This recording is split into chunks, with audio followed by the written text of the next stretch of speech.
Good morning guys, कसे आहात तुम्ही सर्व. तर आज मी ऑफिसवरून घरी जाताना ह्यांच्यासाठी केक घेऊन गेले.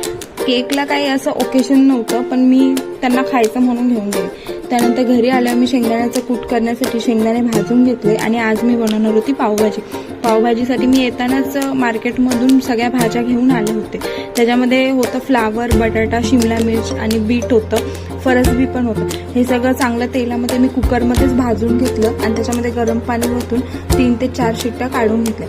3 ते 4 शिट्ट्यामध्ये ते चांगलं शिजलं होतं आणि माझ्याकडे काय मॅशर नव्हतं, तर मी आपलं साध्या पेल्यानेच ते मॅश करून घेतलं. त्याच्यानंतर एका टोपामध्ये मी थोडंसं तेल, कांदा, शिमला मिर्च आणि टोमॅटो, अद्रक लसूणची पेस्ट टाकून चांगलं त्याला तेल सुटूपर्यंत मी भाजून घेतलं आणि नंतर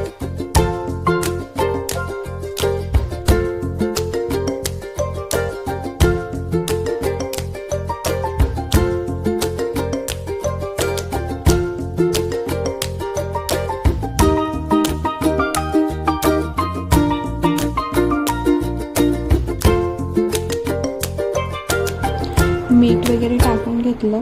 मिरची मसाला आणि गरम मसाला, पावभाजी मसाला टाकून घेतला आणि आपण जी मगाशी भाजी शिजवून घेतली होती कुकरमध्ये, मॅश केलेली भाजी ती आपण त्याच्यामध्ये टाकून घेऊया. त्यानंतर वरतून कोथिंबीर वगैरे टाकून आपण ती सर्व करूया. चांगली उकळी आणून देऊया. कन्सिस्टन्सी तुमच्यानुसार तुम्ही ठेवू शकता त्याच्यामध्ये.